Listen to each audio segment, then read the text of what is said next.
Aquí tenemos una estructura de macrotúneles. Esta estructura tiene unos 7 camellones o camas, pero como bien decía, luego que tenemos ese suelo preparado, ya con la materia orgánica incorporada, procedemos a lo que es la instalación del sistema de riego, en este caso sistema de riego por goteo. Aquí tenemos cintas instaladas.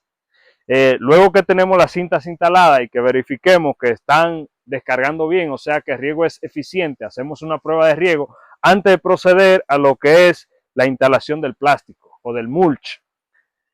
Ya que tenemos el riego funcionando bien, procedemos a extender el plástico sobre la cama, el mulch, que nos va a ayudar a proteger, como había dicho anteriormente, de la emergencia de maleza y nos va a ayudar a mantener la humedad del suelo, así como impedir que las fresas o los frutos se pudran por contacto directo con el suelo y con la humedad del suelo. Posteriormente, se procede, antes de realizar la siembra, a hacer lo que es una desinfección de suelo. En este caso, la mayoría de productores utilizan algunos componentes químicos para desinfectar el suelo, como es el dicloropropeno. Hay otros que utilizan el metansodio o metanpotasio, entre otras sustancias, para tener un cultivo sano. Pues como sabemos, en el suelo existen distintos hongos que son patógenos para el cultivo de fresa, así como algunos nemátodos y bacterias. Ya que ha pasado el plazo de desinfección, pues como son algunos productos de esto a base de gases, o sea, hay que, después que pase un plazo promedio de 1,25 días a un mes aproximadamente, dependiendo de la molécula que utilicemos, entonces pasado este plazo vamos a proceder a dar un riego intenso para drenar ese gas. Luego que ya hemos liberado el gas, hacemos una prueba con plantas de lechuga que son muy sensibles, las raíces, al gas, para ver si ya el gas se terminó de salir del suelo, terminó de drenar. Posteriormente se procede a abrir lo que son los orificios donde se van a sembrar las plantas. Va a depender, como había dicho anteriormente, de la pendiente del terreno y de las preferencias del agricultor, la distancia de siembra entre planta y planta y entre hileras. Por lo general, aquí se hace una siembra de unos 20 a 25 centímetros entre plantas y de 15 a 20 centímetros entre hileras. Se puede determinar de que este cultivo está bien protegido con estos microtúneles. Sí, aquí se utilizó la estructura de macrotúneles, en este caso, Macrotúneles, sí. para protegernos de las lluvias. Pues como sabemos, la fresa es muy susceptible, como no tiene una cáscara rústica que la proteja a las lluvias, y también hay una enfermedad que incide mucho cuando las lluvias son intensas, que es el caso de la botrytis.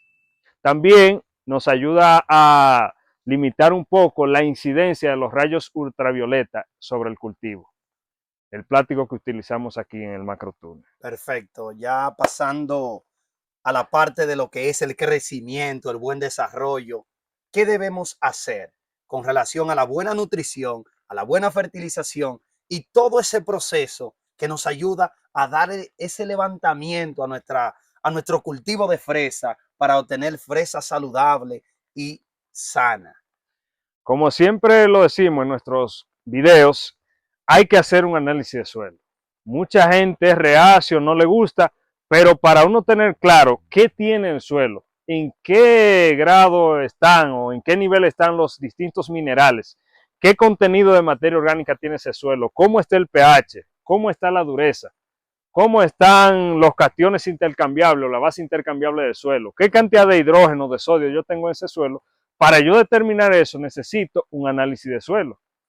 ¿Por qué? Porque a partir de los datos que me da el análisis de suelo, yo puedo tomar decisiones de nutrición. Porque tomando los parámetros del análisis de suelo, yo puedo decir, un ejemplo, si tengo un suelo con un pH muy ácido, un pH de 4,5 a 5, yo sé que si tengo ese tipo de pH, debo de hacer la aplicación de una enmienda cálcica. Igual, si mi nivel de materia orgánica en el suelo que estoy trabajando está en 1 o por debajo de 1, sé que hay que agregar materia orgánica. Pero la única manera de yo conocer eso exactamente es con un análisis de suelo.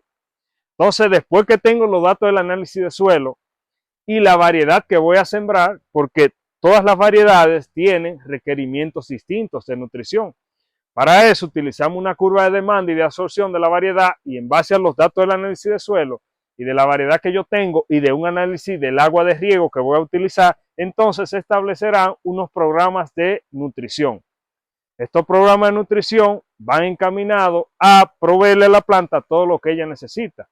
Para eso vamos a utilizar las distintas fuentes de fertilizantes que existen en el mercado de acuerdo a la etapa fisiológica del cultivo. Pues al inicio, por ejemplo, después de la plantación, lo que queremos es un buen establecimiento de la planta, o sea, que desarrolle una buena cantidad de raíces.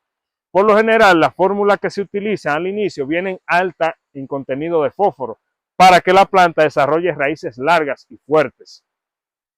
Posteriormente, ya en la etapa de desarrollo de follaje, como decimos, aumentamos un poco más el nitrógeno, siempre tomando en cuenta que el cultivo de la fresa lleva una conductividad eléctrica baja, una conductividad máxima en su momento de producción de 1.2 a 1.3. Pero lo ideal es que esté en 1 o por debajo de 1.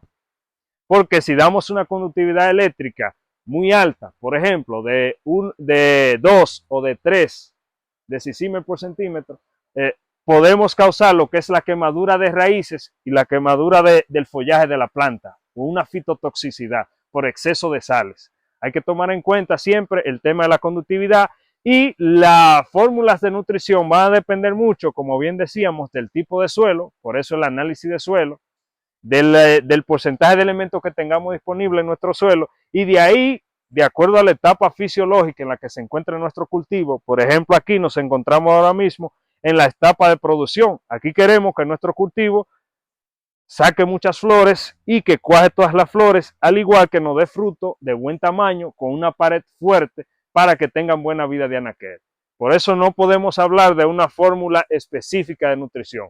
Por ejemplo, lo que se está usando aquí ahora mismo, la fórmula que se está usando de nutrición, no necesariamente le vaya a funcionar a otro productor en otra zona, porque quizás tiene un tipo de suelo distinto. Por eso la importancia del análisis de suelo. Efectivamente. ¿Qué abonado tú sugieres o de acuerdo a la experiencia que tiene con este cultivo que ha dado cierto manejo y ciertas recomendaciones al dueño, mencionando alguna fórmula, no alguna marca comercial en específico, porque no estamos recibiendo ningún patrocinio de una marca para mencionarla como tal, que también es una sugerencia para todo aquel que quiera anunciarse, tiene la puerta abierta de la comunidad de Sociedad de Crecimiento, colocar su anuncio con nosotros. Tiene todo el derecho.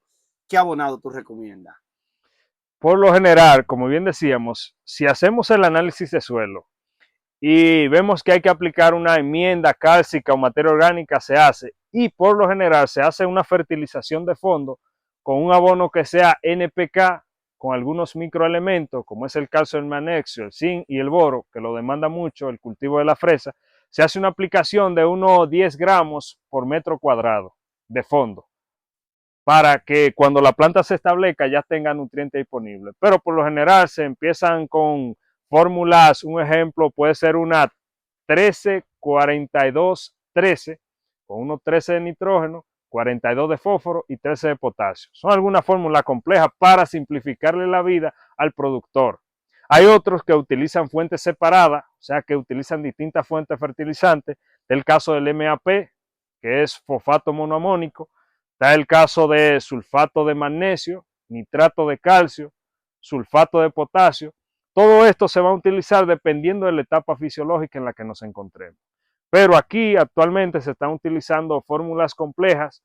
Por ejemplo, en este caso actualmente se está utilizando una fórmula que es para producción con un 15% de nitrógeno, 5% de fósforo, 30% de potasio, 6% de magnesio y un 0.2 de boro y un poquito de traza de zinc, de cobre, de hierro y de los otros elementos menores. También adicionalmente a eso estamos utilizando un poco de nitrato de amonio y también se está utilizando el nitrato de calcio, que la fórmula no lo trae.